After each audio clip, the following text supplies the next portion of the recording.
اعوذ باللہ من الشیطان الرجیم بسم اللہ الرحمن الرحیم الحمدللہ والصلاة والسلام علی رسول اللہ وآلہ آل اللہ واللعنۃ الدائمۃ علی اعدائہم اعداء اللہ من یوم عداوتہم الی یوم لقاء اللہ اما بعد فقال اللہ تبارک و تعالی فی کتابہ المجید و فرقانہ الحمید اعوذ باللہ من الشیطان الرجیم لقد کان لکم فی رسول اللہ اسوۃ حسنہ صلوات پڑھیے محمد و آل محمد اللہم صل علی محمد و آل محمد۔ خداوند تبارک و تعالی تمام مومنین کو اپنے حفظ و امان میں محفوظ فرمائے، تمام مومنین کی حفظ و سلامتی کے لیے صلوات پڑھیے محمد و آل محمد۔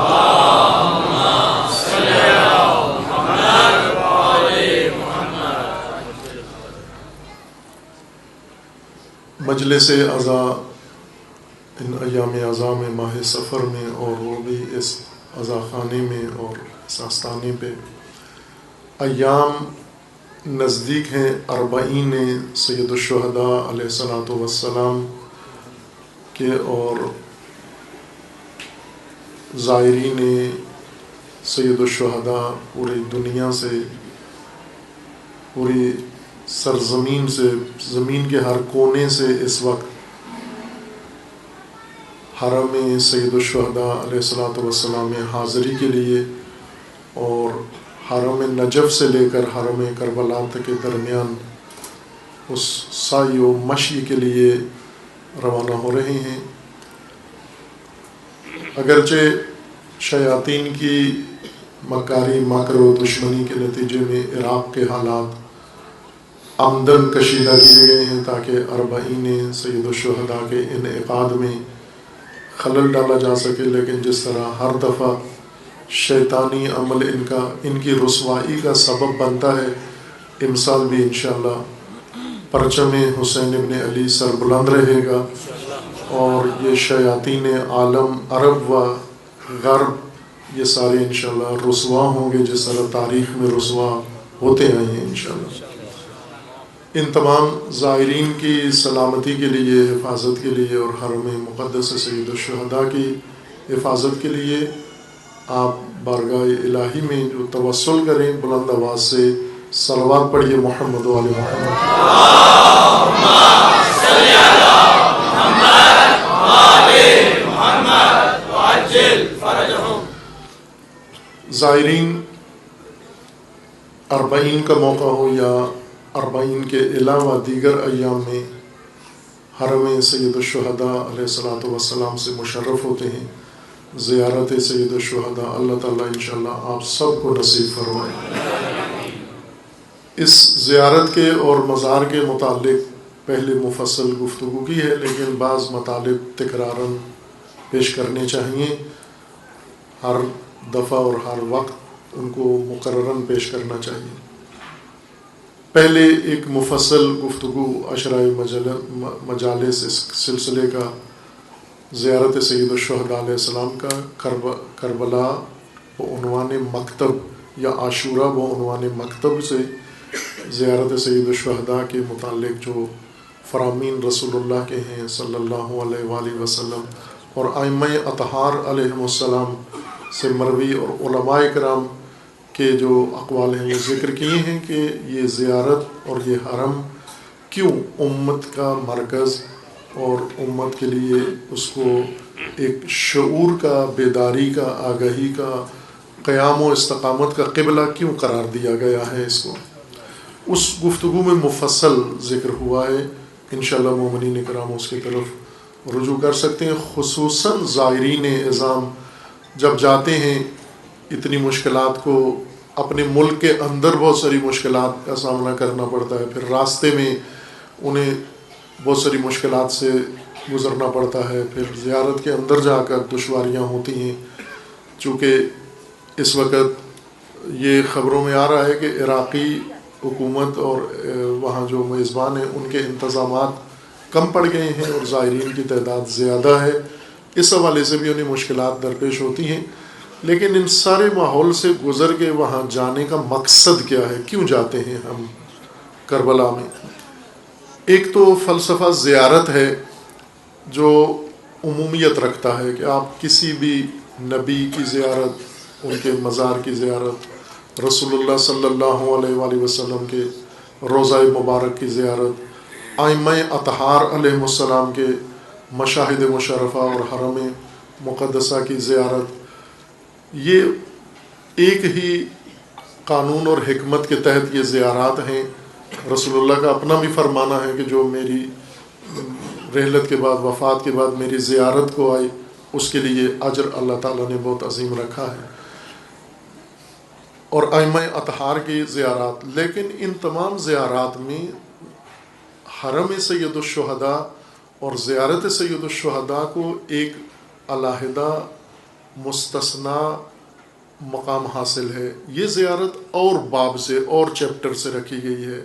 باقی زیارات اور باب سے مستحب یا لازم قرار دی گئی ہیں کہ آپ وہ زیارات بھی کریں.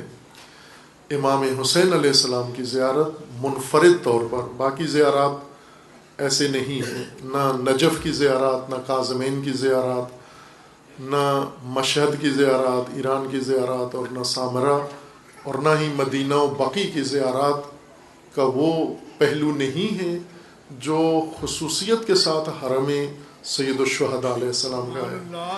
یہاں پر امت کو ایک علیحدہ کسی مقصد کے لیے بلایا گیا ہے، ان مشاہد پر کسی اور مقصد کے لیے بلایا گیا ہے. وہاں پر انسان کچھ اور توشہ لینے جاتا ہے، اور کربلا میں انسان کچھ اور توشہ لینے جاتا ہے. اس آگاہی کے ساتھ اگر زائر جائے، مومن جائے زیارت سید الشہداء کے لیے، تو جس مقصد کو مد نظر رکھ کر گیا ہے، اور اس وقت اس اللہ تعالیٰ کے لطف و کرم سے اور جو بعض بزرگان نے، راہبران دین نے لطف الہی سے جو راستہ کھولا ہے، اور اس کے بعد یہ آج منظر ساری دنیا کو دیکھنا پڑتا ہے. امام حسین علیہ السلام کے اس اربعین کے موقع پر جو اجتماع ہوتا ہے اور مشی ہوتی ہے، جو ایک ریلی کی صورت میں جایا جاتا ہے ایک شہر سے دوسرے شہر میں، نجف سے کربلا تک، یہ در حقیقت عزیزان وہ وعدے ہیں خداوند تبارک و تعالیٰ کے جو قرآن میں اللہ نے بیان فرمائے ہیں، اور جو نبیوں کی زبان سے اللہ نے وعدے دیے ہیں امتوں کو کہ اگر تم میری راہ میں آ جاؤ اور میرے حکم پر تم قیام کرو تو میں تمہیں دنیا میں عزت و سرفرازی و سروری و خلافت عطا کروں گا. یہ وہ وعدہ ہے خدا کا جو پورا ہونے جا رہا ہے. اس میں زائرین جب بھی جائیں کربلا اور اربعین پہ جائیں یا کسی اور موقع پر، ایک پہلو جو کربلا کے لیے موجود ہے وہ یہ کہ کربلا و قیام سید الشہداء اور سیرت سید الشہداء، شخصیت سید الشہداء علیہ الصلوۃ والسلام اسوہ ہے. جس طرح قرآن کریم میں حضرت ابراہیم خلیل علیہ الصلوۃ والسلام کو اللہ تعالیٰ نے مومنین کے لیے اسوہ قرار دیا ہے، اور حضرت ابراہیم کے ساتھیوں کو، اسی طرح رسول اللہ صلی اللہ علیہ وآلہ وسلم کی ذات گرامی اور سیرت طیبہ کو اور آپ کے عمل اور کردار کو قرآن کریم نے مومنین کے لیے اسوہ قرار دیا ہے.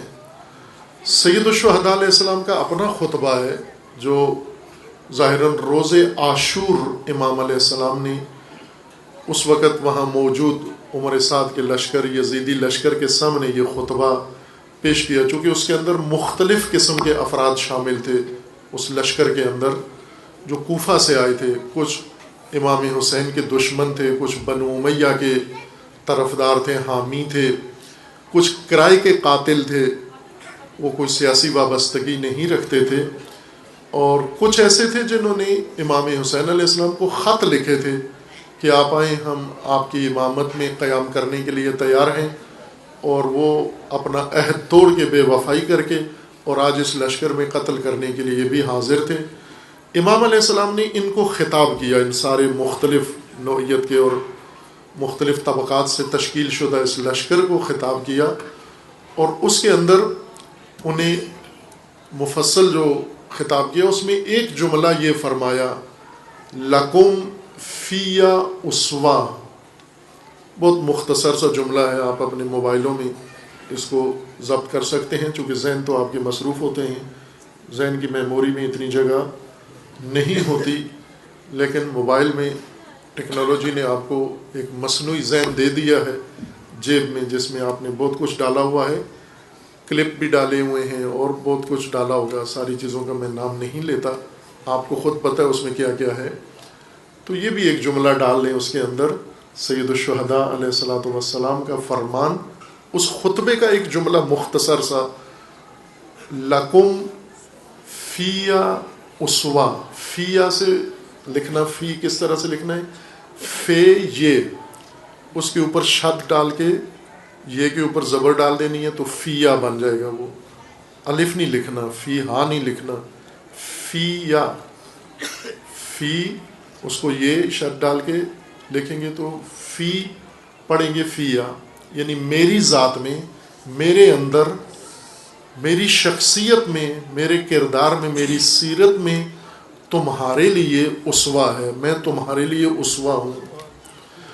اسوا اصل میں قرآنی اصطلاح ہے جو حضرت ابراہیم خلیل علیہ الصلوۃ والسلام کے لیے استعمال ہوئی ہے، اور رسول اللہ صلی اللہ علیہ وآلہ وسلم کے لیے، اور سید الشہداء علیہ الصلوۃ والسلام نے اپنے لیے استعمال کیا کہ میں بھی تمہارے لیے اسوا ہوں. اسوا میں اس کو آسان لفظوں میں اگر معنی کر کے آپ کی خدمت میں عرض کروں تو اسوا کا مطلب ہوتا ہے سرمشق. سادہ اردو میں سرمشق کہتے ہیں. وہ عمل جو پہلے ہمارے اسکولوں میں معلمین کروایا کرتے تھے، جو پرانے جو مکتب کے پڑھے ہوئے تختیاں لکھتے تھے، سلیٹیں لکھتے تھے، ان سے اپنے اساتید سرمشق لکھوایا کرتے تھے.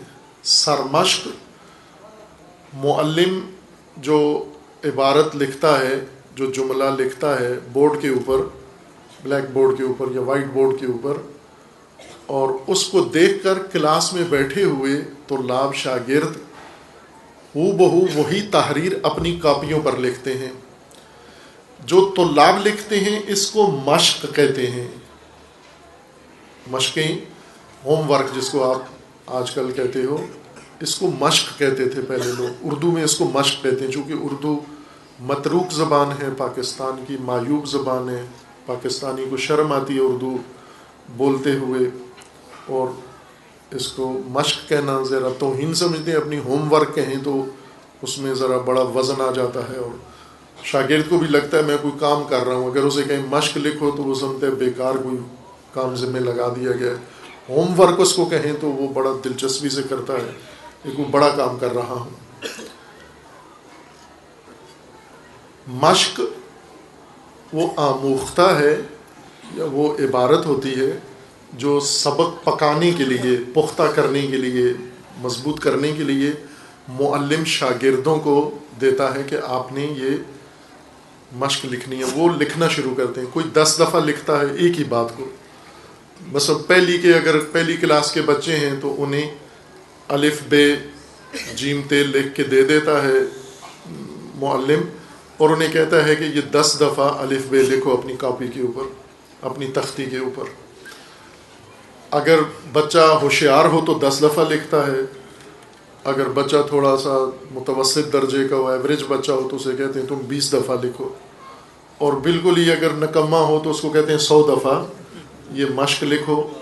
اور ایسے ہی ہوتا تھا، مشقیں لکھتے تھے، اس سے انہیں لکھائی بھی آ جاتی تھی، پڑھائی بھی آ جاتی تھی، اور خط بھی اچھا ہو جاتا تھا. خوبصورت لکھتے تھے، کیڑے مکوڑے نہیں ڈالتے تھے لکھنے کے بجائے.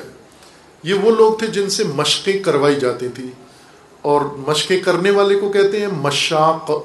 مشاق یہ بعض اوقات میں پڑھتا ہوں، دیکھتا ہوں مشتاق لکھا ہوتا ہے انہوں نے کہ ہم تو بڑے مشتاق ہیں، یا اس نے اس کام میں بڑا مشتاق ثابت ہوا. مشتاق اور چیز ہے، مشاق اور چیز ہے. مشاق مشق کرنے والے کو کہتے ہیں، مشتاق شوق رکھنے والے کو کہتے ہیں. مشاق یعنی زیادہ مشقیں کرنے والے.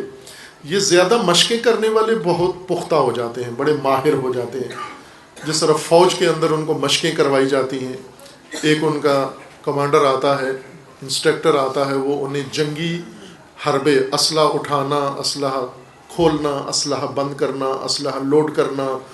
مشاق مشق کرنے والا.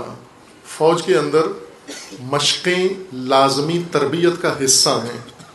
جو فوج مشق کرتی ہے وہ بہت ہی ماہر افواج ہوتی ہیں. ابھی دنیا میں 2 فوجیں میں مثال کے طور پر پیش کرتا ہوں. یہ سعودی عرب کی فوج ہے. یہ فوج ہے, بڑی بھاری تنخواہیں ہیں ان کی. ہمارے جرنیلوں سے ان کے سپاہیوں کی زیادہ تنخواہیں ہیں. مثلا پاکستان میں جتنی جرنیل کو دیتے ہیں, 4 سٹار جنرل کو, اتنی سعودی عرب میں حوالدار کی تنخواہ ہوتی ہے, اس سے بھی زیادہ ہوتی ہے. لیکن یہ افواج چونکہ مشقیں نہیں کر سکتے, لاڈلے ہیں, سست ہیں, آرام پسند ہیں, تنخواہ لینا ان کو اچھا لگتا ہے لیکن مشقیں کرنا وہ دشوار ہوتا ہے. دوڑ لگانا ہے, جسم فٹ کرنا ہے, اسلحہ سیکھنا ہے, جنگی مہارتیں سیکھنی ہیں. اس فوج کی نالائکی یہ دیکھیں کہ 4-5 سال سے یمن پر حملہ کیا ہوا ہے اور ابھی تک 1 انچ جگہ ان کی نہیں لے سکے یہ, بلکہ الٹا وہ آگے جن لوگوں سے لڑ رہے ہیں وہ کوئی باقاعدہ فوج نہیں ہے, وہ عام لوگ ہیں, دیہاتی لوگ ہیں.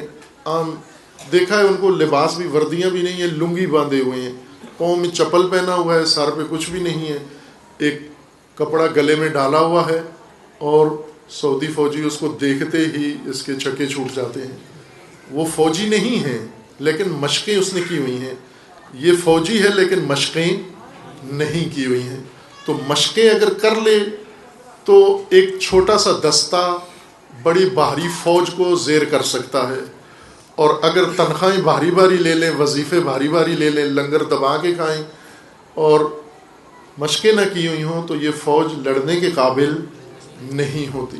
پاکستانی فوج کا یہ امتیاز ہے, اب پتہ نہیں کتنا رہ گیا ہے پیچھے, لیکن پہلے سے یہ دنیا میں یہ مقام تھا ان کا کہ یہ مشقیں بہت ٹف مشقیں کرتے ہیں اور کراتے ہیں. یعنی پاکستانی فوج جتنی سخت مشقیں اپنے سپاہیوں کو اور اپنے فوجیوں کو کراتے ہیں, بہت کم افواج ہیں دنیا میں جو اتنی سخت مشقیں کرواتے ہوں گے. یعنی ٹاپ کی افواج میں سے تربیت کے لحاظ سے, جنگی مہارتوں کے لحاظ سے پاکستان کی افواج ہیں.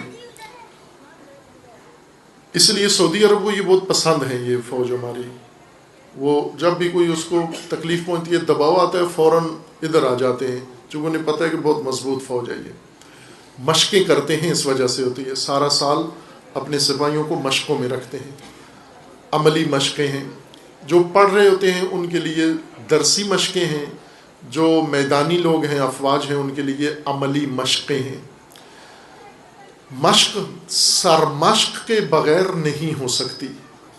اگر کوئی تیار ہو جائے کہ میں نے مشقیں کرنی ہیں, تو پہلا سوال یہ ہے کہ کیا مشقیں, کس چیز کی مشق کرنی ہے. مشق کے لیے سرمشق چاہیے ہوتی ہے.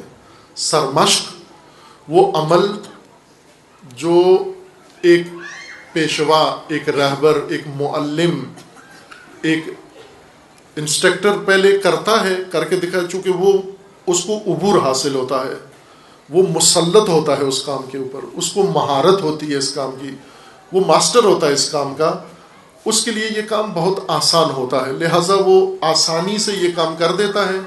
اور جو نیا آدمی ہے, نو آموز ہے, اس کے لیے دشوار ہوتا ہے, لہٰذا وہ کام جو اس نے آسانی سے کیا ہے, اس نو آموز کو کرتے ہوئے ذرا دشواری ہوتی ہے, لیکن آہستہ آہستہ دہرانے سے, تکرار کرنے سے یہ بھی پختہ ہو جاتا ہے. سرمشق ہر میدان کے اندر ضروری ہے. سرمشق کے بغیر کوئی بھی کسی بھی میدان کی مشق نہیں کر سکتا. مثلا یہ خواتین جو گھروں میں اچھے کھانے پکاتی ہیں, ہوں گی آج کل, امکان ہے ایسی خواتین ہوں جو اچھے کھانے پکاتی ہوں, اگر ان کے پاس موبائل نہ ہو, اسمارٹ فون نہ ہو, اگر واٹس ایپ نہ ہو اس کے پاس, اگر انٹرنیٹ نہ ہو, پھر امید کی جا سکتی ہے کہ وہ کھانا پکانا جانتی ہوگی. لیکن اگر اس کے پاس یہ وسائل ہیں, شوہر کی مدد سے, باپ کی مدد سے, اس کے پاس یہ تعاون سے اسمارٹ فون بھی ہے, اور بڑا فاسٹ انٹرنیٹ بھی ہے، تو وہ پیزا کا آرڈر دینا جانتی ہے. اس کے پاس نمبر ہیں میک ڈونلڈ کے فلاں فلاں کے، اور وہ وہاں سے آرڈر دے کے بہترین ڈشیں منگوا سکتی ہے.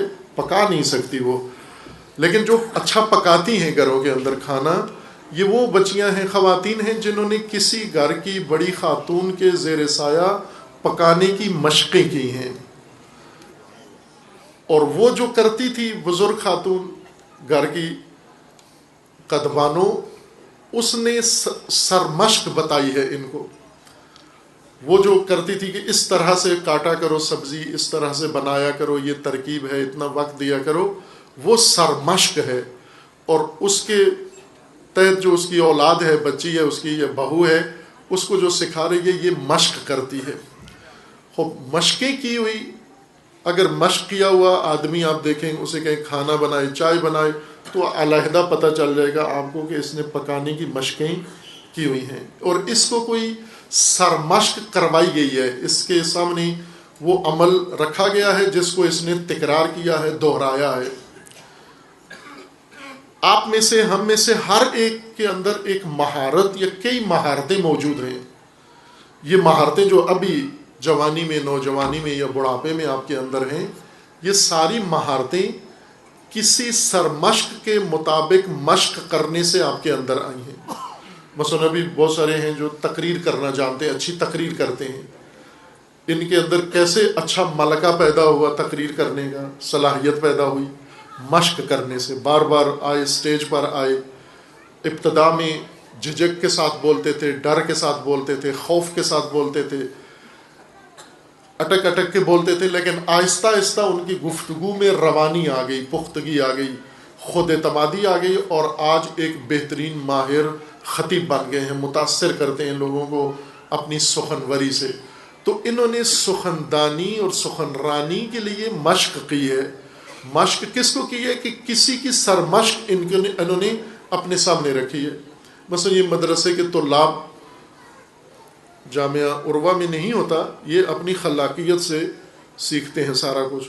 لیکن باقی مدارس میں یہ ہوتا ہے کہ ہر طالب علم کے پاس ایک بڑا ذخیرہ ہوتا ہے خطیبوں اور ذاکروں کی مجالس کا. ان کے آج کل موبائلوں میں کہہ لیں، موبائل کے اندر کلپ پڑے ہوتے ہیں یا اس کے اندر پوری پوری مجلس ہے، یہ سنتے رہتے ہیں کان میں لگا کر، اس کی مجلس سنتے، اس کا سٹائل، اس کا انداز.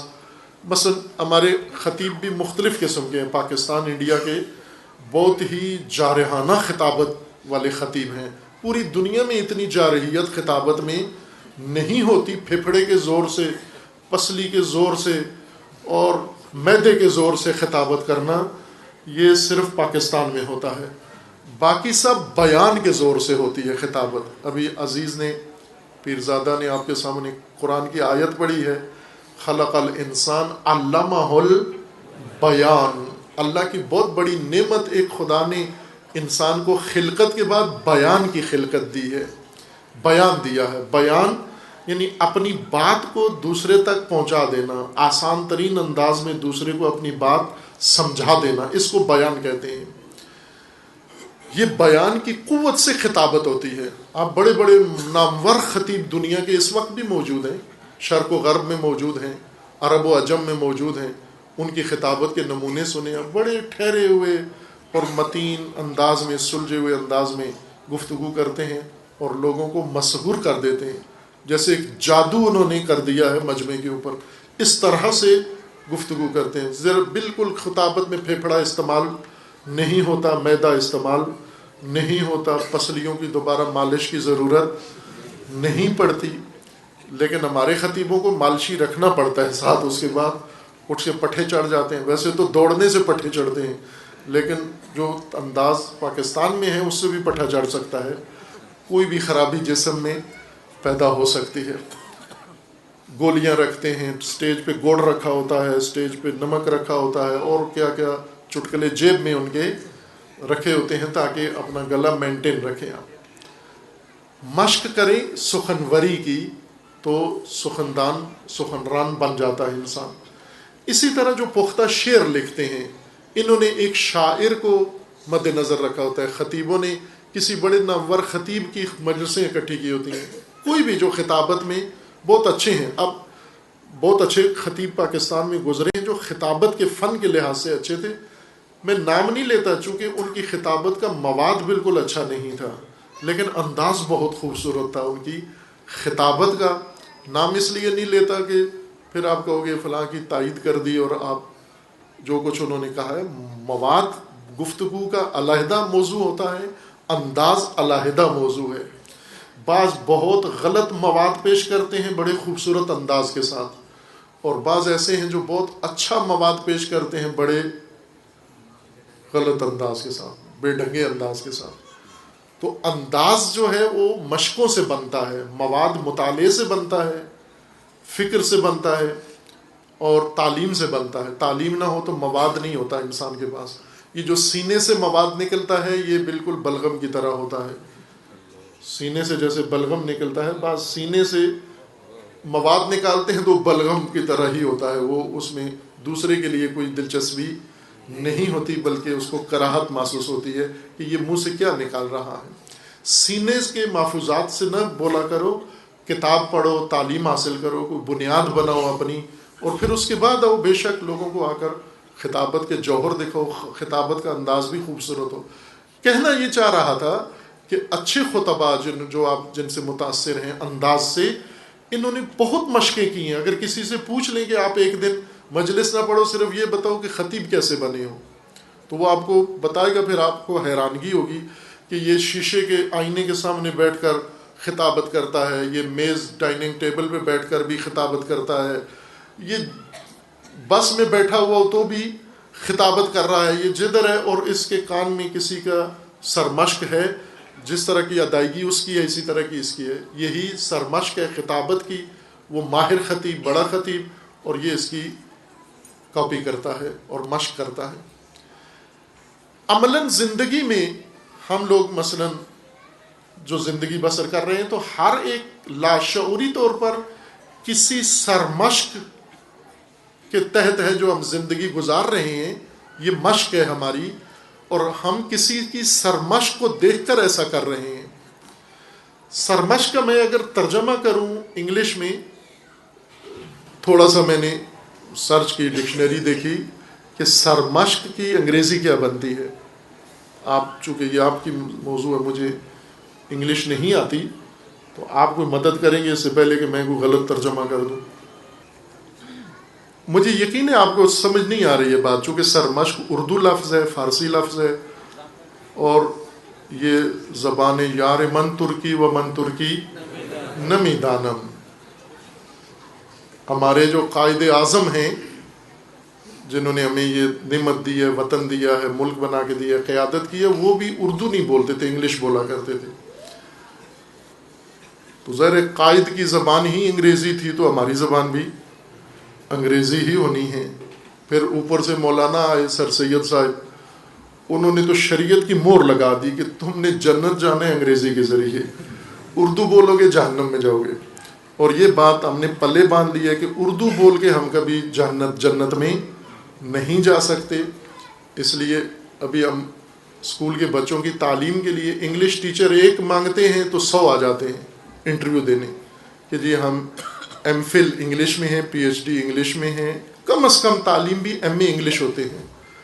اور عرصے سے وہ ہیڈ ماسٹر صاحب، پرنسپل صاحب ہیں، وہ شکوہ کرتے ہیں جو اردو ٹیچر نہیں ملتا، اردو پڑھانے والا پاکستان میں نہیں ملتا اسکولوں کے اندر.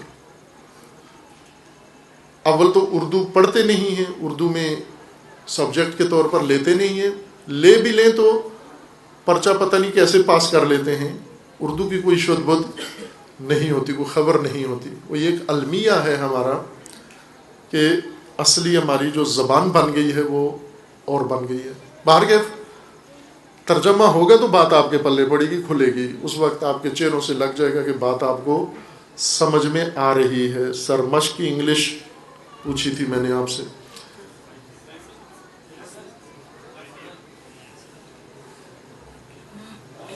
میں اب آپ کو دیکھ لینا، جا کر تصدیق کر لینا، غلط بھی ہو سکتی ہے، چونکہ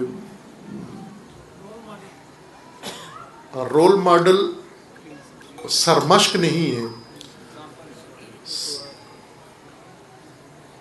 اس کا ہوتا ہے پیٹرن ماڈل. Pattern model. اب آپ مجھ سے نہیں پوچھ لینا پیٹرن کیا ہوتا ہے، یہ آپ کا علم. پیٹرن ماڈل یعنی وہ ہر کام کے لیے ایک پیٹرن ہوتا ہے. استعمال کرتے ہیں، بے شک آپ انگلش نہ پڑھے ہوئے ہو، نہ آتی ہو، لیکن آپ کو یہ پتہ ہوتا ہے کہ یہ پیٹرن چاہیے ہوتا ہے. مثلا کوئی بھی آپ کام کر رہے ہیں تو اس کا ایک پیٹرن پہلے دکھایا جاتا ہے، بتایا جاتا ہے. وہ نمونہ، وہ ایگزامپل، وہ مثال جو آپ کے سامنے رکھی جاتی ہے کہ اس طرح سے کام کرو. فرض کریں اگر آپ نے درزی کو دیکھیں تو درزی کپڑے سینے سے پہلے جوڑا بنانے کا، کوٹ بنا رہا ہے، پتلون بنا رہا ہے، شلوار بنا رہا ہے، قمیض بنا رہا ہے، کچھ بھی بنا رہا ہے، سب سے پہلے کیا بناتا ہے؟ پیٹرن بناتا ہے. اس کا پیٹرن یعنی وہ گتے کا ہوتا ہے یا کسی اور کاغذ کا کسی اور شے سے بناتا ہے. یہ اس کا پیٹرن ہے کوٹ کا یا سوٹ کا. اور باقی جتنے سوٹ اس نے بنانے ہیں وہ اس پیٹرن کے ساتھ رکھ کر کٹائی کرے گا. وہ پیٹرن جو بنا ہوا ہوتا ہے یہ سرمشق کہلاتی ہے. اس کا معنی ہوتا ہے سرمشق. لکھائی کا پیٹرن ماڈل کے طور پر، نمونے کے طور پر جو بنیاد آپ کو بتائی جاتی ہے وہ سرمشق ہے. عزیزان، یہ عام زندگی میں، روزمرہ زندگی میں آپ کے ایسے ہے. آپ کی طرز حیات، لائف سٹائل کا ایک پیٹرن ہے. آپ کسی خاص پیٹرن ماڈل کے اوپر زندگی گزار رہے ہیں. اس کے مطابق آپ بولتے بھی ہیں، اس کے مطابق آپ پہنتے بھی ہیں، اس کے مطابق آپ کھاتے بھی ہیں. ہر ایک کی زندگی کا. اب ہم دیکھیں ہمارے شوق مختلف ہیں. شوق انسانوں کے کسی کو شوق ہے کو نوردی کا، کسی کو شوق ہے تیراکی کا، کسی کو شوق ہے مثلا گھومنے پھرنے کا، کھانے پینے کا. شوق ہمارے مختلف ہیں، لیکن یہ شوق ہماری زندگی کا پیٹرن ماڈل نہیں ہے. ان کے مطابق ہم زندگی بسر نہیں کرتے. شوق کے مطابق شوق کبھی کبھار پورا کرتے ہیں، لیکن روزمرہ جو عمل کرتے ہیں ہم، روزمرہ جو زندگی گزار رہے ہیں آپ، جس کے مطابق تکرار کرتے ہیں، یہ ہمارا پیٹرن ماڈل ہے جو ہم نے کہیں سے لیا ہے. مثلا آپ کو شوق ہے یا آپ کا اعتقاد ہے یا آپ کا ایمان ہے یا آپ کا جذبہ ہے یا آپ کی محبت ہے کسی شے سے، لیکن جو شوق، جذبہ، محبت، ایمان ہے یہ ضروری نہیں کہ آپ کا زندگی کا پیٹرن ماڈل بھی ہو. یعنی آپ اس کے مطابق، اس سانچے کے مطابق، اس ڈھانچے کے مطابق عمل بھی کرتے ہوں. عمل آپ نے کہیں اور سے لیا ہے، محبت کسی اور سے کی ہے. ہم اگر دیکھیں اپنی زندگی میں تو ایسے آپ کو فراوان نظر آئے گا. مثلا ہم جو لباس پہنتے ہیں، اس لباس کا ایک جو پیٹرن ہے وہ ہم نے کہیں سے لیا ہے. عموماً ٹی وی سے، ایڈ سے جو کمپنیاں بنا کے پیش کرتی ہیں یہ پیٹرن پیش کر رہی ہوتی ہیں. آپ کا ٹی وی اتنے خبریں نشر نہیں کرتا، اتنے آپ کی آگاہی میں اضافہ نہیں کرتا جتنا تجارتی اشتہار نشر کرتا ہے. یہ تجارتی اشتہارات میں آپ کو دیتے کچھ بھی نہیں ہے. مثلا چائے کا اشتہار چل رہا ہے، موبائل کا اشتہار چل رہا ہے، گاڑی کا اشتہار چل رہا ہے، گھر کا اشتہار چل رہا ہے، ہاؤسنگ سوسائٹی کا اشتہار چل رہا ہے، کسی اور اس طرح. اس میں کیا دکھا رہے ہیں آپ کو؟ اشتہاروں میں کیا دے رہے ہیں؟ اشتہاروں میں آپ کو دراصل وہ سرمشق دکھاتے ہیں کہ آپ اپنی زندگی اس طرز کی اپناؤ، یہ رکھو اپنے پاس، یہ آج رائج یہ ہے، رواج یہ ہے، یا آج کا زمانہ اس کا ماڈل یہ چل رہا ہے، اس کا فیشن یہ چل رہا ہے. یہ در حقیقت آپ کو روزمرہ زندگی کا پیٹرن ماڈل دیتے ہیں. پھر ہم لے بھی لیتے ہیں، انہی اشتہاروں سے لے لیتے ہیں. ابھی بھی آپ اپنے اوپر غور کریں. اپنے اوپر غور مشکل سے ہوتا ہے. ایک مشکل ترین کام اپنے اوپر غور کرنا ہے، بہت مشکل کام ہے، لیکن اگر ہو جائے تو بڑا مفید کام ہے. لیکن دوسروں پر غور زیادہ کرتے ہیں ہم. مثلا خواتین عموماً پڑوسن پر زیادہ ان کا غور ہوتا ہے، یا دیگر رشتہ دار خواتین کی زندگی پر ان کی گہری نظر ہوتی ہے، اور اپنی زندگی پر بالکل کوئی دوڑتی ہوئی، اڑتی ہوئی نظر بھی نہیں ڈالتی، دوسروں پر گہری نظر ہوتی ہے. آپ دوسرے کو دیکھ لیں جس کے اوپر آپ کی نگاہ ہے کہ یہ طرز حیات اس کی، یہ انداز اس کا، اس نے اس عمل کا پیٹرن کہاں سے لیا ہے، اس عمل کا جو نمونہ ہے، ڈھانچہ سانچہ کہاں سے لیا ہے. تو آپ کو سراغ مل جائے گا کہ کسی ٹی وی شو سے لیا ہے، کسی ایڈ سے لیا ہے، کسی اشتہار سے لیا ہے، کسی کمپنی نے یہ متعارف کروایا ہے. جو سوٹ پہنے ہوئے ہیں، جو بناؤ سنگار کیا ہوا ہے، جو زیورات پہنے ہوئے ہیں، جو گاڑیاں رکھی ہوئی ہیں آپ نے، جو گھر کا ماحول ڈیزائن بنایا ہو، یہ سارا کہیں سے ہم نے لیا ہے اور لے کر اس طرح کا گھر بنایا ہے ہم نے.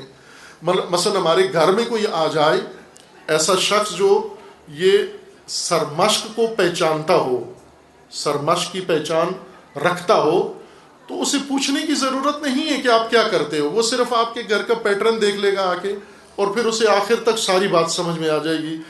آپ نے گھر کے اندر مختلف کمرے بنائے ہوئے، ان کمروں کے اندر بہت ساری چیزیں رکھی ہوئی ہیں.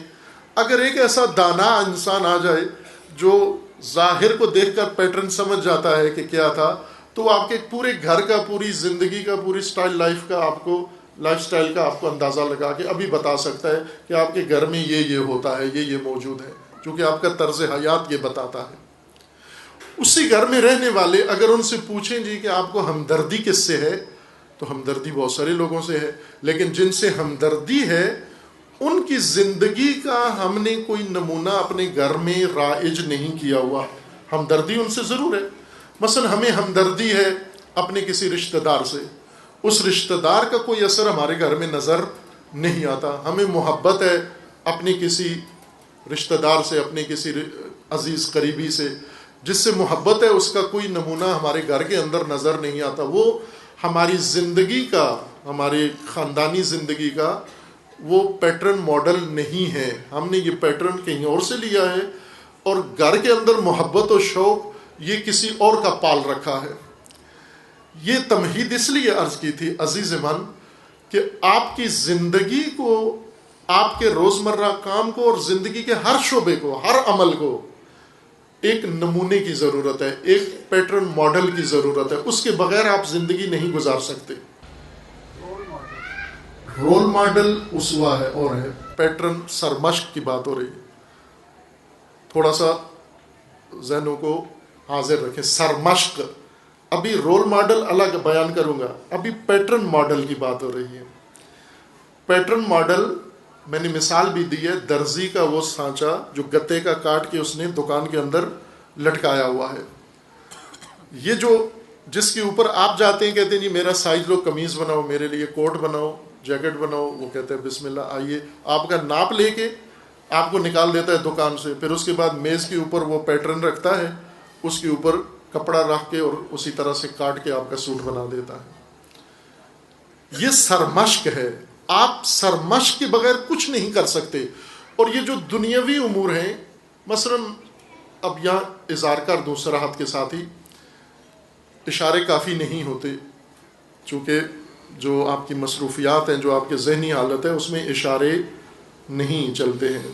ایک یلغار ہے نا ہر طرف سے ہمارے اوپر، میڈیا کی یلغار، موبائل کی یلغار، پروپیگنڈے کی یلغار، کلپس کی یلغار، ذہن بھرے ہوئے ہیں، ہمارے جگہ نہیں ہے خالی. اشارے اس ذہن کو ہوتے ہیں جو آسودہ ہو، جس کے اوپر کوئی ایسا حادثہ نہ گزرا ہو، اس کے اشارے بھی کافی ہوتے ہیں. لیکن جو ذہن دباؤ میں ہو، اس کو وضاحت کی ضرورت ہوتی ہے. مثلا غلط کام کثرت سے ہیں. لاہور کے بعض علاقے ایسے ہیں جہاں پر مثال دی جاتی ہے غلط کاموں کی. جرائم پیشہ لوگ، مجرم لوگ، ڈرگ پینے والے لوگ، بدماشی کرنے والے لوگ، چوری کرنے والے لوگ اور اس طرح کے فساد کرنے والے لوگ، جو آج کل پاکستان میں زیادہ ایک بحران بن گیا ہے. یہ جنسی فساد زیادہ کثرت کے ساتھ لوگوں کے اندر پیدا ہوا ہے. یہ جو بھی نیا آدمی میدان میں آتا ہے، جو جرائم کی دنیا میں آتا ہے، یہ پہلے کوئی سرمشق چنتا ہے، کسی کو دیکھتا ہے، گھر میں کسی کزن کو دیکھتا ہے، فیملی میں کسی کو یہ جرائم کرتے ہوئے دیکھتا ہے، آہستہ آہستہ اس سے متاثر ہوتا ہے، پھر اس کا کام تکرار کرتا ہے. جیسے بچے مثلا کرکٹ دیکھتے ہیں تو انہیں ایک پیٹرن ملتا ہے، پھر گھر کے اندر وہ وکٹیں لگا لیتے ہیں. میں نے تبلیغ کے جب ایام فرصت تھی اور مختلف جگہوں جانا ہوتا تھا، ایک گھر میں قیام تھا مجالس کے لیے، ان کا چھوٹا سا بچہ تھا، تو وہ روزانہ وہ بچہ یہ کام کرتا تھا کہ جس طرح میں مثلا مجلس کے لیے تیار ہوتا تھا، ابا کبا پہنتا تھا، امامہ سر پہ رکھتا تھا، وہ چھوٹا سا بچہ دیکھتا رہتا تھا۔ میرے جانے کے بعد وہ اپنی والدہ کا دوپٹہ لے کر اسی سے کہتا میرا امامہ بنا کے میرے سر پہ رکھو، اور کوئی اور چادر لے کے اس کو ابا بنا لیتا تھا، اور وہ پورا پھر وہ ممبر لگاتا، گھر کے اندر ہی ممبر لگاتا، پھر گھر والوں کو، اپنی بہنوں کو، والدہ کو، سب کو کہتا تم آگے بیٹھو میری مجلس سنو، پھر جملے بچے گانا ادا کرتا، اور ان جملوں کے بعد انہیں پھر وہ مانگتا بھی تھا، ان سے داد بھی مانگتا تھا، یا مثلا مصائب اپنی طرف سے پڑھ رہے اور انہیں کہتا تھا تم رو، اور وہ پھر کرتے تھے یہ کام، اس بچے کی خاطر کرتے تھے۔ تو ایک دن انہوں نے وہ مووی بنا کر مجھے دکھائی کہ آپ کے یہاں رہنے کا اثر یہ ہوا ہے کہ یہ بچہ ہمارا یہ تو آدھا مولوی تو بن گیا ہے۔ یہ اب یہ ایک مشق تھی جو بچہ کر رہا ہے بچے گانا انداز میں، ایک کردار کو اس نے سرمشق کے طور پر چن لیا ہے، اور وہی حلیہ بنانے لگا، وہی کام کرنے لگا۔ یہ دوسرے بچے جو ہیں مثلا جنہوں نے چڈیاں پہنی ہوئی ہیں، یہ بھی اسی طرح چڈی تک آئے ہیں، یا جنہوں نے اتاری ہوئی ہیں وہ بھی کسی کو دیکھ کر یہ عمل کیا ہے انہوں نے۔ یہ ٹائٹ پتلونیں پہنی ہوئی ہیں، ٹی شرٹیں پہنی ہوئی ہیں، جنہوں نے ڈولے بنائے ہوئے ہیں مسل اور بغلوں تک ننگا کر کے، اور پھر جاتے ہیں مجلس میں بھی اور جاتے ہیں نماز میں بھی، ہر جگہ یہ بازو ڈولا بنا کے کیا دکھانا چاہتے ہو آپ؟ جم میں جاتے ہیں صرف اس لیے کہ ہم یہ باڈی بنا کر پھر شہر میں گھومیں اور رشتہ داروں کے ہاں آئیں جائیں اور سارے ہماری باڈی کو غور سے دیکھیں۔ یہ ایک عام، پہلے عورتیں تھیں اپنے آپ کو پرکشش بناتی تھیں، اب عورتوں سے زیادہ مرد اپنے آپ کو پرکشش بناتے ہیں۔ کئی جوانوں کو میں نے دیکھا ہے بھویں بنائی ہوتی ہیں، انہوں نے بیوٹی پارلر میں جاتے ہیں عورتوں کی طرح، اپنی بھویں بنائی ہوتی ہے، وہ ٹریڈنگ کرا کے آتے ہیں، یہ چھوٹے بال چہرے کے سارے۔ کیا کرنا چاہتے ہو؟ اگر آپ کو زنانہ بننے کا کردار شوق ہے جس طرح سے، کیا یا عورتیں بننا چاہتے ہو یا ہجڑا بننا چاہتے ہو؟ مرد رہو آپ۔ مرد کی شان ہے داڑھی ہو، مونچھ ہو، چہرہ ہو مردانہ، ہیبت مردانہ، وجاہت مردانہ، حلیہ مردانہ اپنا بنا کے رکھو۔ جو اللہ نے آپ کو سنوارا ہے، جس طرح خوبصورت بنایا اس طرح سے بنو۔ آپ عورتوں کی طرح کیوں بنتے ہو؟ وہ عورتوں کے لیے اللہ نے وہ شیپ بنائی ہے، وہ حلیہ بنایا، آپ مردانہ حلیہ بناؤ۔ لیکن یہ کسی مرد کو اس طرح دیکھتا ہے اور اس کو اپنا پیٹرن بناتا ہے، پھر اس پیٹرن کے بعد مشقیں کر کے اسی طرح بننا، اور ایک دن اس سے بھی آگے نکل جاتا ہے۔ دونوں شعبوں کے اندر ہے۔ میں نے کہہ دیا تاکہ پتہ چلے کہ یہ جو غلط کام رائج ہو رہے ہیں معاشرے میں، یہ بھی اسی وجہ سے ہو رہے ہیں، کسی پیٹرن ماڈل کے ذریعے، کسی سرمشق کے ذریعے سے یہ کام ہو رہے ہیں۔ اللہ نے انسان کو پیدا کیا اور انسان کو ہدایت دینے کے لیے اللہ نے اہتمام کیا، کتابیں نازل کی، انبیاء مبعوث فرمائے، اوصیاء مقرر فرمائے، لیکن اتنا کام بشر کی ہدایت کے لیے کافی نہیں ہے۔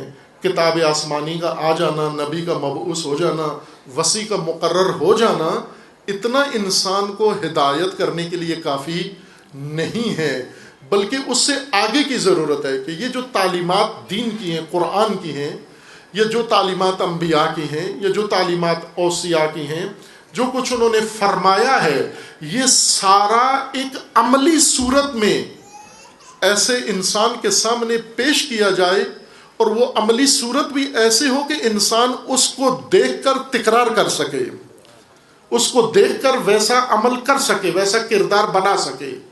اس لیے خداوند تبارک و تعالیٰ نے فرمایا کہ یہ ابراہیم، یہ نبی ہیں، یہ رسول ہیں، یہ امام ہیں، لیکن یہ سب کچھ ہوتے ہوئے تمہارے لیے اللہ کے نبی ہیں، اللہ کے رسول ہیں، رسول اللہ ہیں، رسول الناس نہیں ہیں۔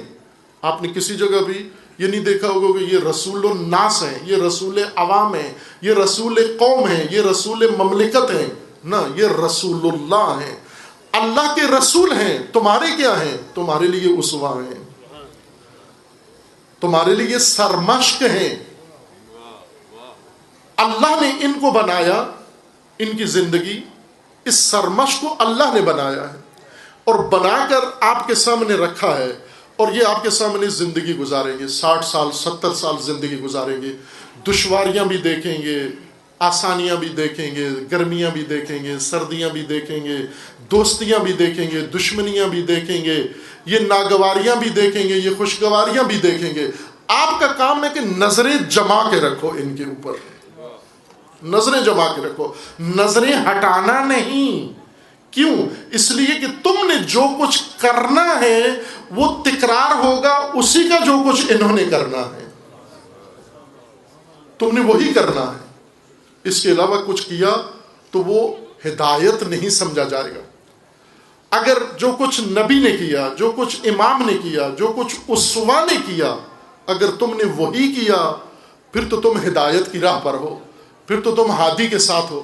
لیکن اگر نبی نے کچھ اور کیا تم نے کچھ اور کر دیا، اگر رسول نے کچھ اور کیا تم نے کچھ اور کر دیا، اگر امام نے کچھ اور کیا تم نے کچھ اور کر دیا، تو یقین جان لو اس کی محبت دل میں رکھنے کے باوجود ہدایت پر نہیں ہو.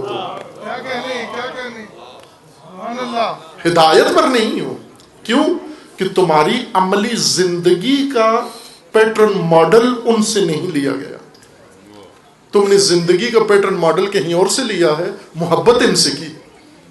وہ آپ دیکھیں نا، بہت سارے لوگ ہیں محبت کرتے ہیں، اچھے کھلاڑیوں سے محبت کرتے ہیں سارے، جہاں کھلاڑیوں کا زیادہ عزت احترام ہے وہ کھلاڑیوں سے محبت کرتے ہیں، لیکن کھلاڑیوں کی طرح زندگی نہیں گزارتے. بہت سارے لوگ ہیں ہیروز سے محبت کرتے ہیں، لیکن ان کی زندگی ان ہیروز کی زندگی کی طرح بسر نہیں ہوتی. یہ شوق ہے، یہ محبت ہے. اس وقت ہدایت کہلایا جائے گا یہ کام تمہارا کہ جب تمہاری زندگی کا روزمرہ کا معمول ان کی زندگی کے روزمرہ معمول کے مطابق ہو جائے. یہ اس وقت ہوگا کہ جب آپ انہیں اپنی زندگی کا اسوہ بناؤ گے. اسوہ، جو کچھ اسوہ رول ماڈل جو بزرگوں نے ترجمہ کیا وہ اب باری آئی ہے اس کی. وہ کردار، وہ شخصیت، وہ ہستی جس کو اللہ نے ان سب کے لیے مقرر کیا نمونہ بنا کر، وہ رول ماڈل ہے. لیکن اس رول ماڈل کا جو طرز زندگی ہے وہ مومنین کی زندگی کا پیٹرن ہے. اس پیٹرن پر مومن نے زندگی بسر کرنی ہے.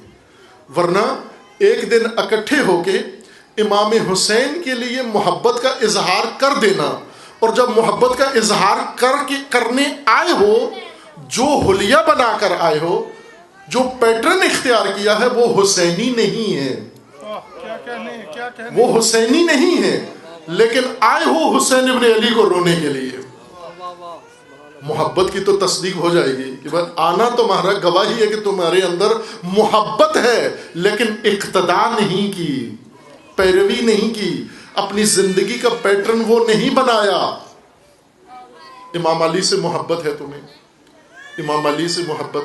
اب آپ کو پتہ ہے کہ امام علی نے کتنی زندگی بسر کی، کتنی حیات پربرکت بسر کی، اور وہ حیات پربرکت موجود ہے امیر المومنین علیہ الصلوۃ والسلام کے کلام میں، موجود ہے نہج البلاغہ میں، امیر المومنین علیہ الصلوۃ والسلام کی تاریخ میں موجود ہے، سیرت امیر المومنین میں. بہت اچھی کتاب سیرت امیر المومنین کی حضرت علامہ مفتی جعفر حسین رضوان اللہ تعالیٰ علیہ نے تالیف کی ہے. وہ ضرور پڑھیں. وہ بہت آسان اور خوبصورت انداز سے، چونکہ ادیب تھے بہت پایہ اول کے، انہوں نے سیرت امیر المومنین لکھی ہے. یہ ان کی گمنام کتاب ہے جس کا زیادہ چرچا نہیں ہوتا. ترجمہ نہج البلاغہ اور دوسرے ان کے آثار زیادہ معروف ہیں. اس سیرت کو تم نے لینا ہے، اپنانا ہے. امیر المومنین سے محبت تمہیں ہدایت نہیں کرے گی، امیر المومنین کی سیرت تمہیں ہدایت کرے گی. امیر المومنین کی محبت تمہارے لیے کشش ہے، لیکن امیر المومنین کی سیرت تمہارے لیے ہدایت ہے.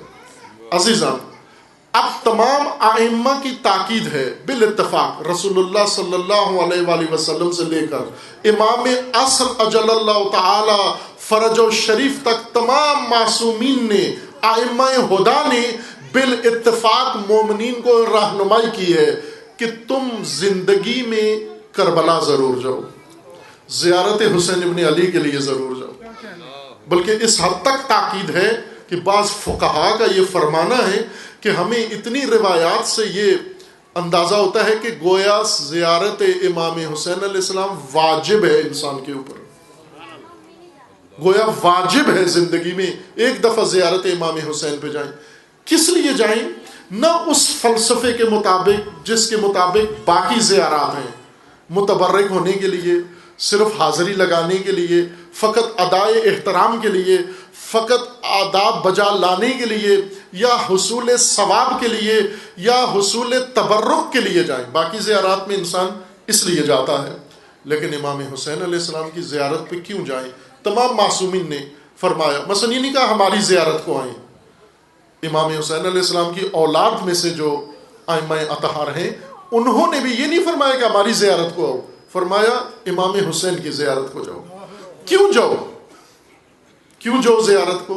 نہ اس لیے کہ متبرک ہو کے آ جاؤ، نہ اس لیے کہ ثواب کما کے آ جاؤ، نہ اس لیے کہ حاضری لگا کے آ جاؤ، بلکہ اس لیے جاؤ کہ خداوند تبارک و تعالی نے امام حسین علیہ الصلاۃ والسلام کو ایک مومن کی زندگی کا اسوہ بنایا ہے، ایمانی زندگی کا اسوہ بنایا ہے، کہ آپ نے امام حسین علیہ السلام کو سرمشق ماننا ہے۔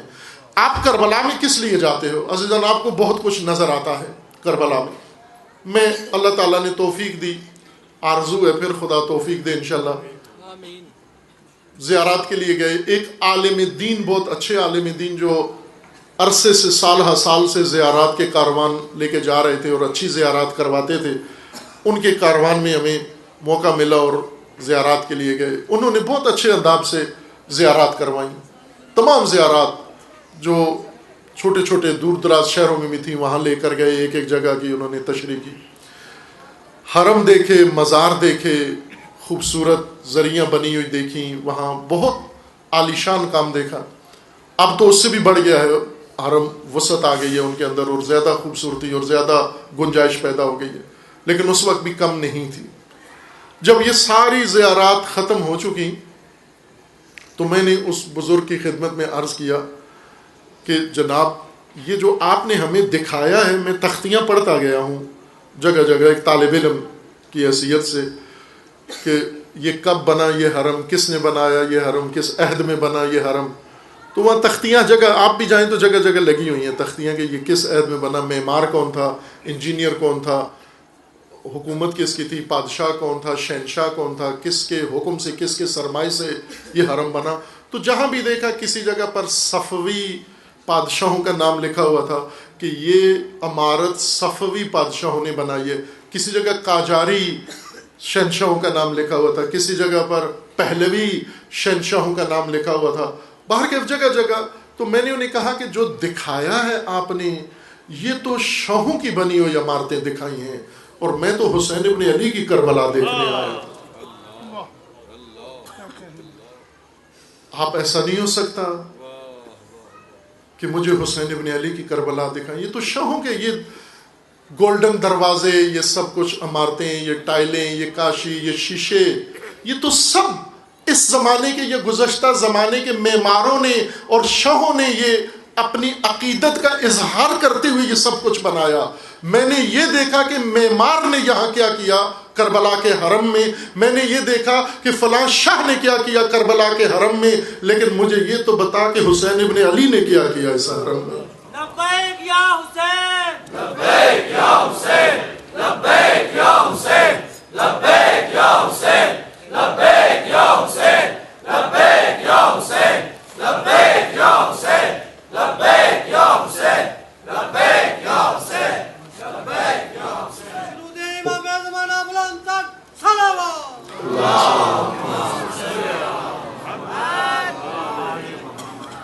یہ زیارات کی تاکید کربلا میں حضور جانا، خواہ اربعین کی صورت میں ہو یا سال میں یا زندگی میں جب بھی موقع ملے، اس لیے جاؤ کہ مجھے اللہ نے طلب کیا ہے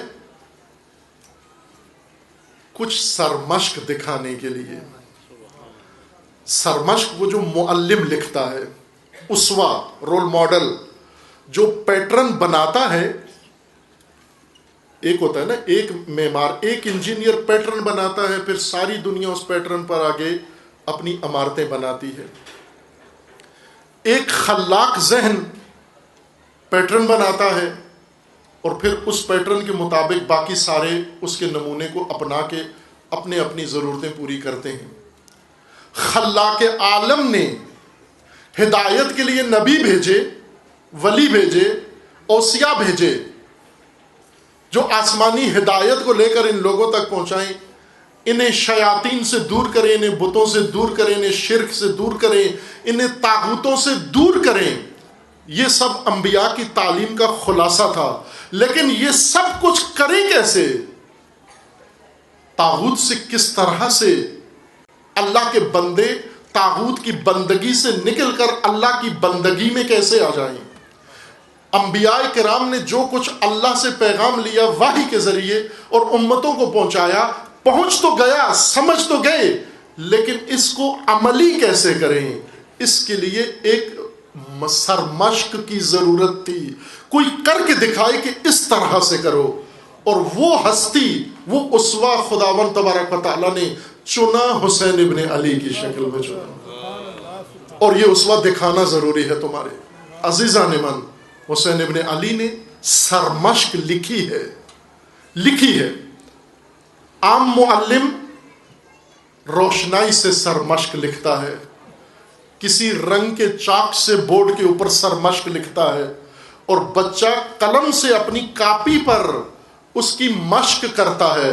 لیکن حسین ابن علی نے اپنے لہو سے سرمشق لکھی ہے، اپنی اولاد کے لہو سے سرمشق لکھی ہے. جب سید الشہداء روانہ ہو رہے تھے مدینہ سے اور پھر اس کے بعد مکہ سے، اپنے عزیز، قریبی، رشتہ دار، ہمدرد، خیر خواہ یہ سارے آئے اور آ کر امام حسین علیہ السلام کو مشورہ دیا کہ آپ نہ جائیے، خطرہ ہے، آپ نہ جائیے. اس موضوع کو میں نے پہلے وضاحت سے بیان کیا ہے کہ ہمیں یہ دین سکھایا گیا ہے کہ جہاں خطر ہو وہاں قدم نہیں رکھنا. لیکن عزیزان، یہ عام لوگوں کا دین بن گیا، یہ من گھڑت دین ہے کہ خطر میں قدم نہیں رکھنا. امام حسین علیہ السلام نے ان کو بتایا کہ میرا دین، میری جد کا دین، میرے رب کا دین یہ نہیں ہے کہ خطرے میں قدم نہ رکھنا. میرے رب کا حکم یہ ہے کہ خطا پر قدم نہ رکھنا، خطا پہ قدم نہ رکھنا، خطا کی راہ پہ نہ جانا، خطا کے نظام میں نہ جانا، خطا کے سسٹم میں نہ جانا. جب تم خطا سے بچو گے اور درست راہ اپناؤ گے تو اس میں خطرات ضرور ہوں گے. اور اگر کسی دن تمہیں یہ دو راہ پیش آ جائے، ایک طرف خطا ہو اور جان بچتی ہو اور ایک طرف خطر ہو اور جان جاتی ہو، تو حسین ابن علی نے یہ بتایا کہ خطر خرید لو، خطا نہ خریدنا. خطا سے تمہاری دنیا بھی تباہ، خطا سے تمہاری عاقبت بھی تباہ، خطا سے تمہاری آخرت بھی تباہ. لیکن خطر میں اگر کوئی نقصان ہوا تو تھوڑا سا دنیا کا ایک کونا تمہارا تھوڑا سا خراب ہو جائے گا، عاقبت بھی بچ جائے گی، آخرت بھی بچ جائے گی، امت بھی بچ جائے گی، مملکت بھی بچ جائے گی، ناموس دین بھی بچ جائے گی، سب کچھ بچ جائے گا اگر خطرہ لے لو، خطا سے بچ جاؤ تو. یہ دو راہ تھا. امام حسین علیہ السلام نے خطر اپنا لیا لیکن خطا کی طرف نہیں گئے. دوسروں نے خطرہ سے اپنی جان بچا لی لیکن خطا سے نہیں بچ سکے، اور خطا کی راہوں پہ ہدایت نہیں ہوتی. یہ سرمشق ہے. یہ دیکھو، جا کر کربلا میں جا کر دیکھو، آنکھیں کھولو، وہاں آپ کو یہ سرمشق لکھی ہوئی نظر آئے گی اور ہر شکل میں لکھی ہوئی نظر آئے گی. حسین ابن علی کے کردار سے لکھی ہوئی نظر آئے گی، عباس ابن علی کے کردار سے لکھی ہوئی نظر آئے گی، علی اکبر کے کردار سے لکھی ہوئی مشق نظر آئے گی. اور وہاں پر تو اتنے جلی حروف میں ایک شیرخوار کے کردار سے لکھی ہوئی سرمشق نظر آئی. جب ان ہمدردوں نے روکا کہ آپ نہ جائیے، امام علیہ السلام نے فرمایا تھا کہ جانا فریضہ ہے، لازمی ہے، نجات دین کے لیے، نجات امت کے لیے، نجات قرآن کے لیے، حرمت دین کے لیے جانا ضروری ہے. تو انہوں نے یہ مشورہ دیا کہ پھر آپ ان بیبیوں کو لے کر نہ جائیں، اس خطرے کے میدان میں، خطرے کی راہ پر بیبیوں کو کیوں لے کر جاتے ہیں؟ امام علیہ السلام نے فرمایا کہ ان کے بغیر کام مکمل نہیں ہوتا، ان کے بغیر سرمشق پوری نہیں ہوتی. وہ سرمشق حسین ابن علی نے لکھنی ہے. معلم اس سرمشق کے حسین ہیں، اور اصحاب حسین اور آل حسین و اولاد حسین ہیں، اور وہ بیبیاں ہیں، وہ کردار ہیں. مشق ہم نے کرنی ہے. ہمارا کام اس کو مشق کو، سرمشق کو پڑھنا اور پھر اس کو روزمرہ زندگی میں تکرار کرنا ہے. عزیزان، ہم یہ نہیں کہ ہم مغرب سے کسی اور ماڈل سے سرمشق لے کر زندگی کا انداز وہ اپنا لیں اور سال میں کسی دن مجلس رکھ کے حسین ابن علی کے لیے اظہار غم کر دیں. اس سے ہمیں ہدایت نہیں ملنی. ہمیں ہدایت ملنی ہے جب روزمرہ زندگی میں، ہماری زندگی میں حسین ابن علی کی سرمشق آ جائے.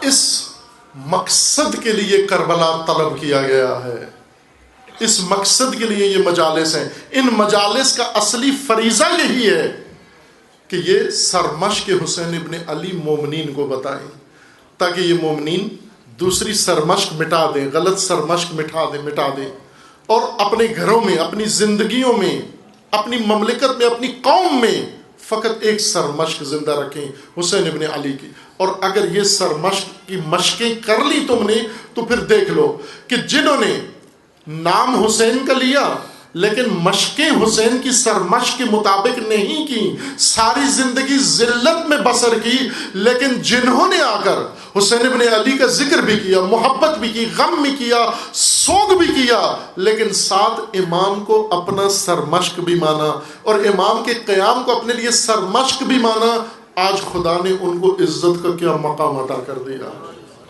آج آپ توجہ کریں دنیا میں عزیزان، کہاں بیٹھے ہیں وہ جنہوں نے سرمشق بنایا، جنہوں نے حسین ابن علی کو اپنی زندگی میں سرمشق بنایا. یہ کام رہتا ہے ابھی. سرمشق بنائی اس سیرت کو، اس کردار کو، اس عمل کو. اگر وہ سرمشق ہوتی، آج دنیا میں نہ یزید ہوتا، نہ یزید کے حامی ہوتے. آپ توجہ کریں نا، یہ ہمارا جو انداز ہے تدین کا، اس نے یہ گنجائش چھوڑ دی ہے یزیدوں کے لیے بھی. ہم بھی موجود ہیں، یزید بھی موجود ہیں، اور یزید کے ہوتے ہوئے یزید کی یزیدیت کے حامی بھی موجود ہیں. اب آپ توجہ کریں، اس وقت پاکستان کے اندر کون کون سے چہرے اور کون کون سے لوگ یزید کے دفاع میں اور یزید کی حمایت میں نکل آئے. یہ کس طرح سے یزیدیت اور یزید پرستی ختم ہوگی؟ صرف سرمشق حسینی سے ختم ہوگی. یہ اور کسی چیز سے نہ تقریروں سے ہوتی ہے، نہ تحریروں سے ہوتی ہے. یزیدیت یہ پلید نظام، یہ فاسق و فاجر کا نظام، فسق و فجور کا نظام. ہم نے یزید کی نسبت، چونکہ جو نفرت ہو جس انسان سے، اس کو انسان پھر مائل ہی نہیں ہوتا اس کے بارے میں کچھ سنے، اس کے بارے میں کچھ پڑھے، اس کے بارے میں کچھ غور کرے کہ یہ تھا کیا جو اتنا منفور تھا. یہ کام ہم نہیں کرتے. صرف جانے بغیر کہ یزیدیت کس چیز کا نام ہے، کس نظام کا نام ہے، کس پلیدی کا نام ہے، یہ تشریح کیے بغیر، اس کو کھولے بغیر، اس کے تاریخی چہرے سے پردہ ہٹائے بغیر، غبار ہٹائے بغیر صرف لعنت کر دیتے ہیں ہم. جانے بغیر کہ یزیدیت کیا ہے. اس لیے ہمیں اپنے زمانے میں یزیدیت نظر نہیں آتی. یزیدیت کے ساتھ سمجھوتا کر لیتے ہیں, یزیدیت کے ساتھ کمپرومائز کر لیتے ہیں, یزیدیت کے ساتھ مل بیٹھتے اسے قبول کر لیتے ہیں. اور اگر وہ بصیرت ہوتی حسین ابن علی کی, ایک موضوع پہلے میں نے بیان کیا ہے غم حسین کے نام سے. غم حسین کیا ہے؟ غم حسین ہم سے پوچھے تو ہم کہیں گے یہی غم حسین ہے کہ امام حسین علیہ السلام کے مصائب, آپ پر نازل ہونے والی مصیبتیں, ہونے والا ظلم اور مظلومیت, اس کا جو احساس ہمارے دل کے اندر ہے جو ہمیں رلاتا ہے, یہ غم حسین ہے. نہ عزیز, یہ ہمارا غم ہے, یہ غم حسین نہیں ہے, یہ مومنین کا غم ہے کہ حسین ابن علی کی شہادت اور آپ کے آل اور آپ کے ساتھیوں اور اصحاب کے اوپر ہونے والا ظلم یہ ہمیں غمگین کرتا ہے, یہ ہمارے اندر غم پیدا کرتا ہے. یہ ہمارا غم ہے, یہ امت کا غم ہے, یہ مومنوں کا غم ہے. اور یہ غم ہمیں, آج ہم کیوں یہاں بیٹھے ہیں؟ چونکہ اسی غم نے ہمیں اٹھایا, یہاں پہنچا دیا کہ مجلس سو کے حسین ابن علی ہے, آپ کی اولاد کی مجلس ہے. اس غم نے ہمیں یہاں تک پہنچایا. یہ غم اتنا ہی گھر سے نکال سکتا ہے. یہ غم چند گھنٹوں کے لیے, تھوڑی دیر کے لیے گھر سے نکال کے مجلس میں بٹھا دیتا ہے, اور پھر مجلس میں اس غم کو تسکین مل جاتی ہے. جب اس غم کے مجلس کے اندر سوگ کا ذکر ہوتا ہے, مصائب کا ذکر ہوتا ہے, یہ غم وہیں تسکین پا جاتا ہے. لیکن وہ غم جس نے حسین ابن علی کو گھر سے نکالا اور کربلا پہنچایا, اس غم کی تسکین نہیں ہوتی جب تک یزیدیت ختم نہ ہو جائے. وہ غم کیا تھا؟ یزید کا پلید نظام جو حدود خدا کو پائمال کر رہا ہے, فسق و فجور کا نظام, فسق و فجور کا نظام قائم ہو اور حسین ابن علی بھی موجود ہوں. یہ غم حسین تھا. یہ غم ابھی مومنوں کے اندر ہونا باقی ہے, چونکہ اس غم کی مشقیں ہم نے نہیں کی. سید الشہداء نے یہ سر مشق لکھی تھی کہ جہاں بھی فاسق و فاجر کا نظام دیکھو سمجھو وہ یزید ہے, اور اس یزید کو اعلان کر دو مثلی لا یبایع لمثلہ. اس یزید کی بیعت نہ کرنا, اس یزید کے خلاف مزاحمت کرنا, اس یزید کے خلاف قیام کرنا. لیکن عزیزان آپ دیکھ لیں, آج چونکہ مشقیں نہیں ہوئیں, یزیدیت بھی ہے, ہم بھی ہیں, یزیدیت کے ساتھ سمجھوتا بھی ہے. اس لیے لوگوں کو موقع ملتا ہے, ایسے مفتی پیدا ہوتے ہیں مفت کے جو یزیدیت کے حمایت شروع کر دیتے ہیں. کس قدر ننگ کی بات ہے, شرم کی بات ہے, کس قدر پست اور گھٹیا ہیں. یہ حب و بغض مقام تعین کرتا ہے, تمہیں کس سے محبت ہے اور کس سے نفرت ہے. اگر تمہیں حسین ابن علی سے محبت ہے اور دشمن حسین سے نفرت ہے تو اس سے تمہارا ایک مقام بنے گا, اور اگر تمہیں یزید سے محبت ہے اور اہل بیت کا بغض تمہارے دلوں میں ہے اس سے بھی تمہارا ایک مقام بنے گا. فرق یہ ہوگا کہ وہ مقام جو حب حسین سے اور مشق حسین سے تمہیں حاصل ہوگا وہ اللہ کے ہاں بہت بلند مقام ہوگا, اور وہ جو یزید کی محبت سے تمہارا مقام بننا ہے اور بغض اہل بیت سے بننا ہے یہ وہ مقام ہے جو تمہیں جہنم میں پہنچائے گا, تمہیں شیطان کے ساتھ لا کھڑا کرے گا. سید الشہداء کو مشورہ دیا گیا, روکا گیا, اصرار کیا گیا, دباؤ ڈالا گیا کہ ان بیبیوں کو ساتھ لے کے نہ جائیں چونکہ خطر ہے. امام نے فرمایا کہ مجھے حکم ہے, رسول اللہ کا فرمان ہے, ان اللہ شاء, یہ رسول اللہ کا فرمان ہے حسین ابن علی کو, ان اللہ شاء, جو حالت شہود میں, حالت منامیہ میں جو ایک حالت ہے خاص ائمہ اطہار کے لیے, انبیاء کے لیے, اولیاء کے لیے, کہ آگاہی انہیں اس حالت مشاہدہ میں, حالت شہود میں آگاہی ملتی ہے. اور امام حسین علیہ السلام نے چند مرتبہ اس آگاہی کی طرف اشارہ کیا کہ یہ مجھے فرمان آیا ہے ہاتف غیبی سے اور رسول اللہ سے, کہ رسول اللہ کا فرمان ہے کہ ان اللہ شاء ان یرانی قتیلا, اللہ نے یہ چاہا ہے اے حسین کہ آپ شہید ہو جائیں. اور جب جناب محمد ابن حنفیہ نے کہا کہ پھر ان بیویوں کو لے کر نہ جائیے تو امام نے فرمایا کہ ان اللہ شاء ان یراہن سبایا, یہ اللہ کا ارادہ ہے کہ ان کو قیدی دیکھیں. یہ سرمشق کا حصہ ہے عزیز امام. اور اس سرمشق میں جو بیویاں شامل ہیں بہت عالی پاکیزہ سرمشق ہیں وہ بیویاں بھی، جس کی امت کو مشق کرنی ہے. ہم نے صرف یہ ذکر تذکرہ سنا ہوا ہے اپنی تسکین کے لیے، نہ اس سے آگے جانا ہے. جناب زینب اولیاء کا کردار اپنانا ہے تمہیں، صرف سن کے آنسو بہانا کافی نہیں ہے.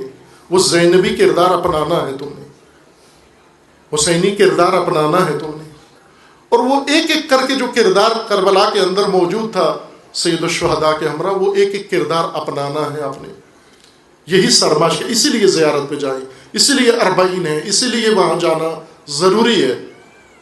زندگی میں ایک مرتبہ جانا وہاں ضروری ہے کہ یہ سرمشق لے کر آئیں.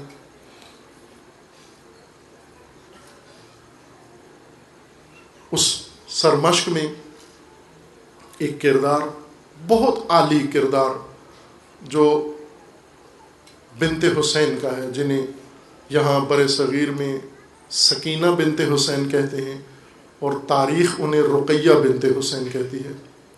یہ چھوٹی بی بی جن کی عمر 3 یا 4 سال کی تھی. یہ بہت عالی شان کردار ہے کربلا کا. حضرت سکینہ بھی ہیں سید الشہداء علیہ السلام کی تاریخ کے مطابق، مجالس اور تقریروں کے مطابق امام حسین علیہ السلام کی سب سے چھوٹی بیٹی ان کا نام تھا سکینہ. تاریخ کے مطابق سب سے بڑی بیٹی کا نام سکینہ تھا جو کربلا میں موجود تھی، اور جن کی روایات بھی ہیں جو کافی عرصہ کربلا کے بعد رہیں، اور بہت پاکیزہ کردار، عالمانہ عارفانہ ان کا کردار رہا ہے.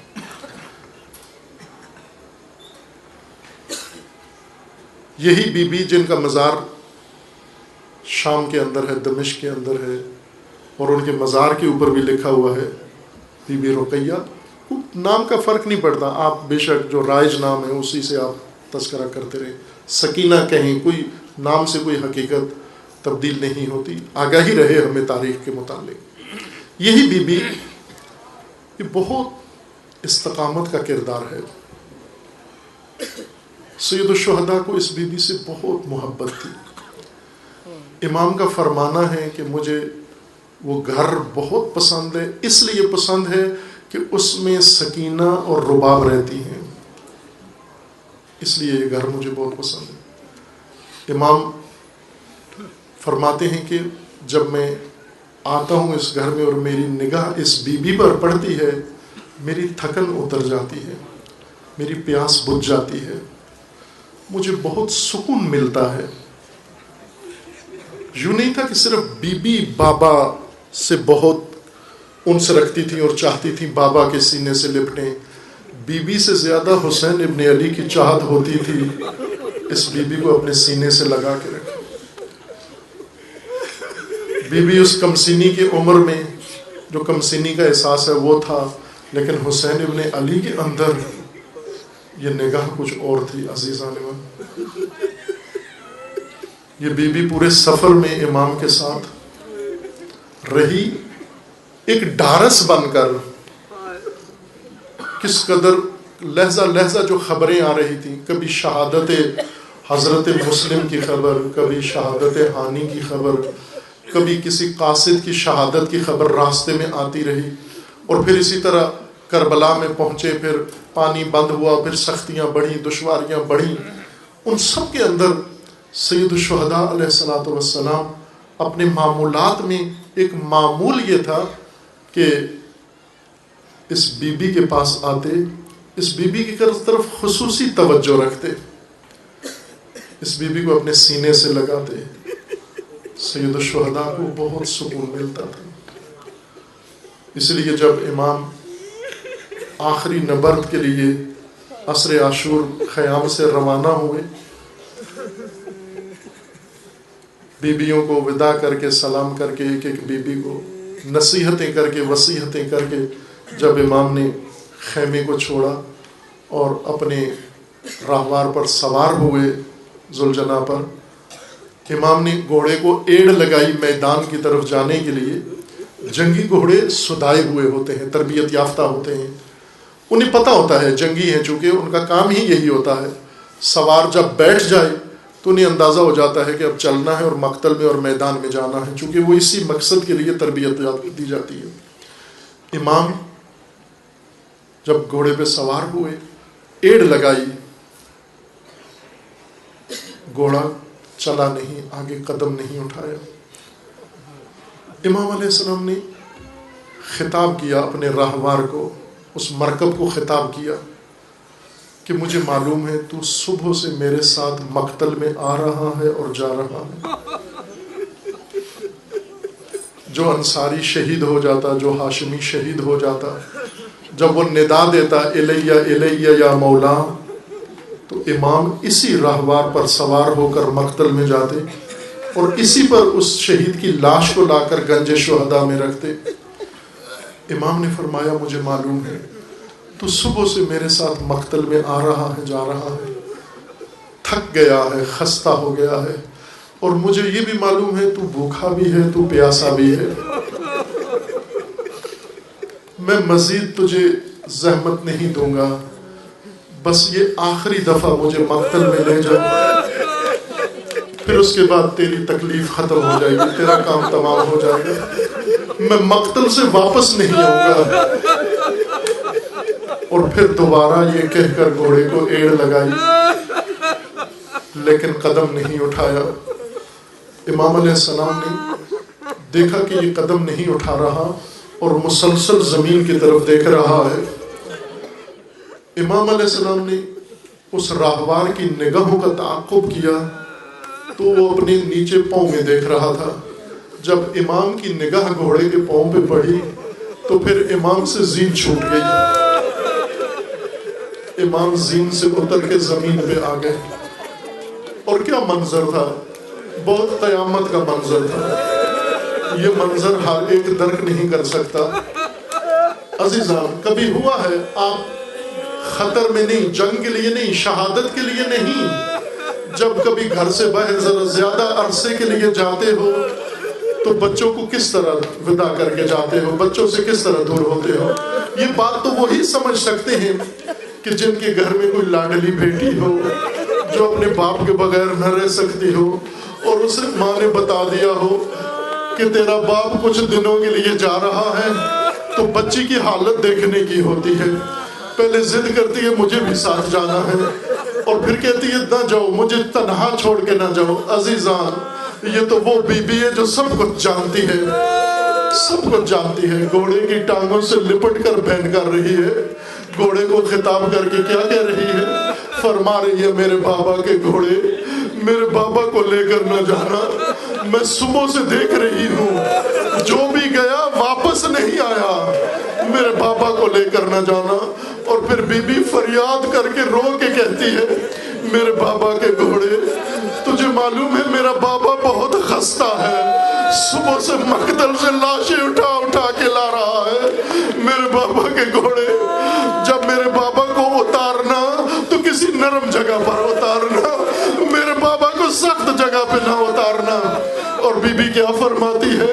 میرے بابا کے گھوڑے، جب میرے بابا کو تم لے کر جاؤ تو خیال رکھنا میرا بابا تشنا ہے، تو پہلے بابا کو فرات پہ لے جانا، پہلے پانی پلانا، پھر اس کے بعد میدان میں اتارنا.